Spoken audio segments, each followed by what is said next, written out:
Phone not reachable వస్తుంది ఎందుకు? ఆ విషయం కస్టమర్ కేర్ కి కాల్ చేసి కనుక్కోవాలి గాని నన్ను కాదు.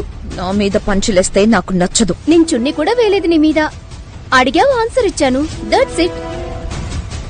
ఏంటి చాలా ధైర్యంగా కాన్ఫిడెంట్ గా ఉన్నావు? ఏ నేను భయపడేంత బీభత్సం ఏమైనా జరిగిందా యమజా? ఏమో, నన్ను భయపెట్టేంత ఏదైనా జరుగుతుందా అని అనిపిస్తుంది. ఆ భువనేశ్వరి ఫోన్ చేసిందంట కదా? చేశారు.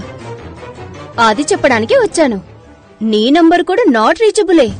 విషయం ఏంటో చెప్పు. నీ గురించే. నువ్వు ఎవరు ఏంటి అంటూ గుచ్చి గుచ్చి వివరాలు అడిగారు. నువ్వు పూసగుచ్చినట్టు చెప్పేశావా? మెంటలా? అంటే నాకేమైనా మెంటలా చెప్పు.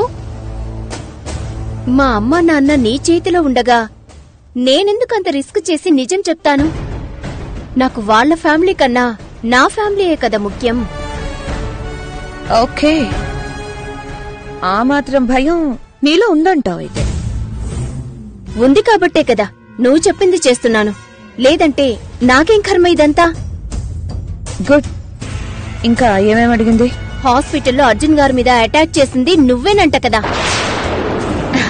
అని నన్ను అడిగితే, మా యమజ అలాంటిది కాదు, మా కజిన్ మనసు మల్లె పువ్వంత తెల్లనిది, గుణం గులాబీ పువ్వులాగా అందమైనది అని చెప్పాను. నమ్మేశారా?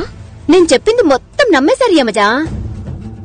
అంటే నీ మీద వాళ్ళకింకా ఎలాంటి అనుమానం లేదని వాళ్ళని చూస్తే నాకు అనిపించింది.